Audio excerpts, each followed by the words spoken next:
No, very little. We get very little. They don't like covering us. But they like you in a very special way. They like us. Thank you very much. It's a great honor to have Prime Minister Netanyahu and Mrs. Netanyahu with us. They've been friends for a long time. We have, I would say, probably the best relationships right now with Israel that we ever had. I think we're as close now as maybe ever before.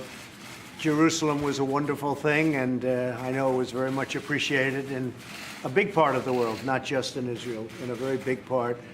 So that was a decision that I had to make. Many presidents were discussing whether or not to make that decision, and they promised it in their campaigns, but they never were able to do what they should have done. So I was able to do it, and I think it's something that's very much appreciated in Israel, but far beyond Israel.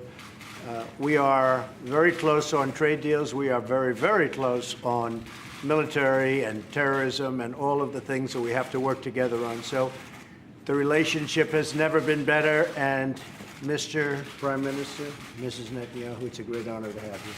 Thank you. Thank you very much. Thank you. Thank you. Thank you. Great honor to be here.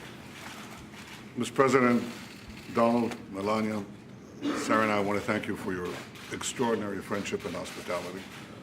It's always a pleasure to see you both, but this is the first time we meet in Washington, America's capital, after you declared, Mr. President, Jerusalem as Israel's capital.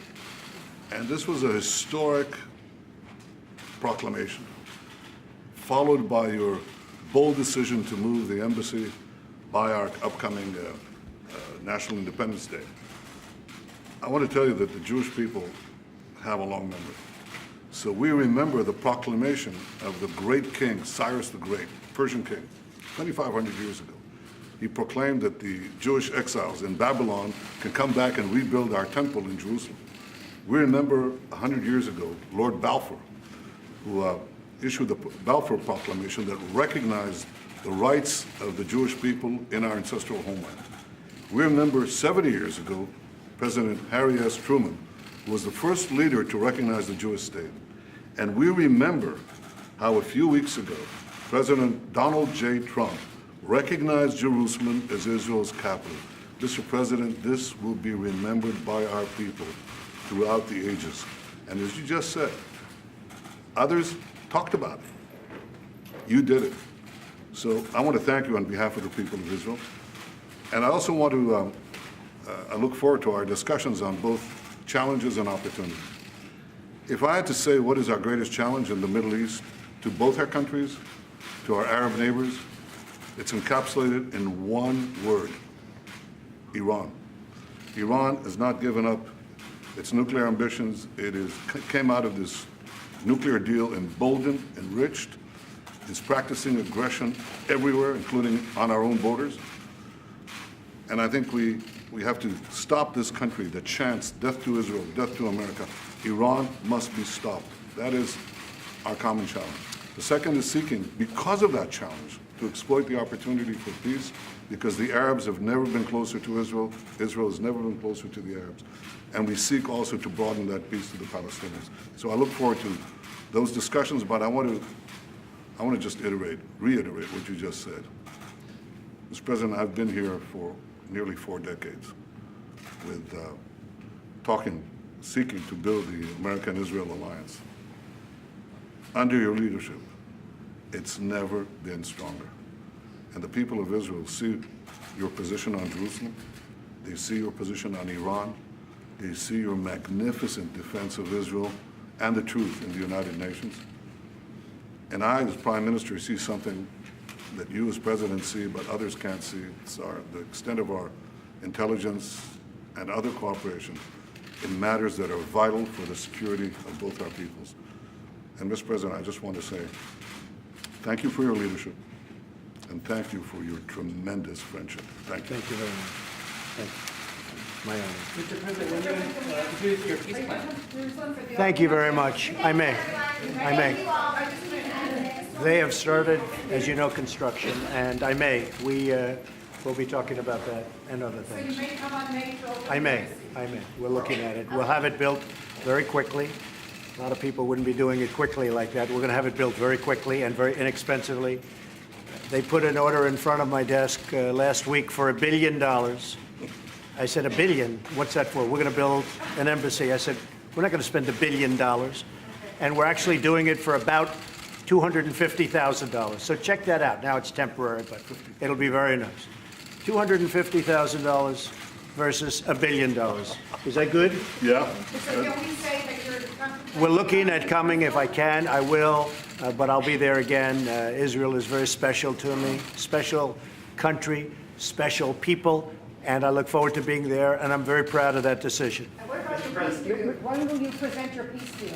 But we're going to see. We're working on it very hard, and we'd like to. Look, it would be a great achievement, and even from a humanitarian standpoint, what better if we could make peace between Israel and the Palestinians. And I can tell you, we are working very hard on doing that. And I think we have a very good chance. And the biggest difficulty that anybody's had, you look over 25 years, nobody could get past, number one, Jerusalem. They couldn't get past it. We've taken it off the table. So this gives us a real opportunity to do peace. We'll see how it works out. The Palestinians, I think, are wanting to come back to the table very badly. If they don't, you don't have peace.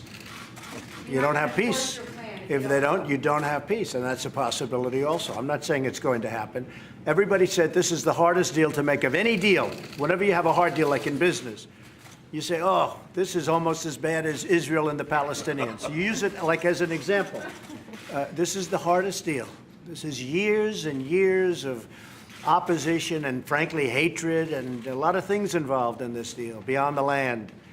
And I will tell you that if we could do peace between Israel and the Palestinians, that would be a great thing for the world. It would be a great thing for this country and for everybody. So we're working very hard on it. We have a shot at doing it. Thank you all very much. I appreciate it. Thank you. Thank you very much. Down on trade. Thank you Paul Ryan very says much. he's worried about a trade war. Are you going to back down on the tariffs?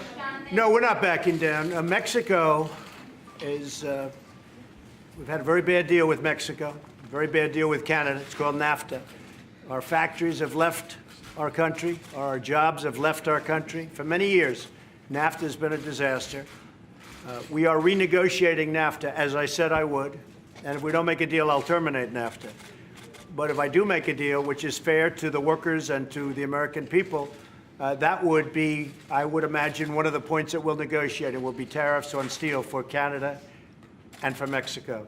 So we'll see what happens. But right now, 100%, but it could be a part of NAFTA. And I understand, I just got a call from the people who are right now in Mexico City negotiating NAFTA. Mexico and really Canada want to talk about it. But if they aren't going to make a fair NAFTA deal, we're just going to leave it this way. People have to understand our country on trade has been ripped off every country in the world, whether it's friend or enemy. Everybody. China, Russia, and take people that we think are wonderful, the European Union.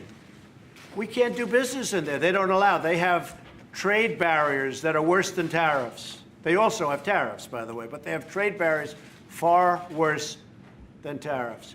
And if they want to do something, we'll just tax their cars that they send in here like water. So we may have friends, but remember this.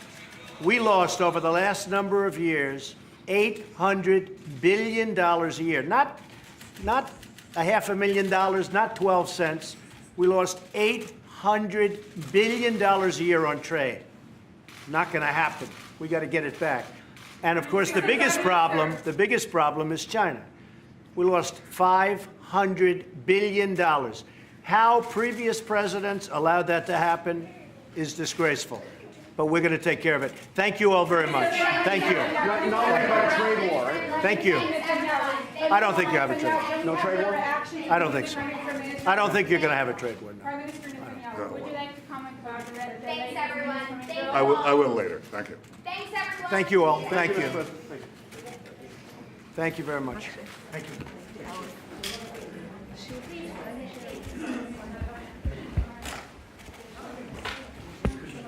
Do you have that?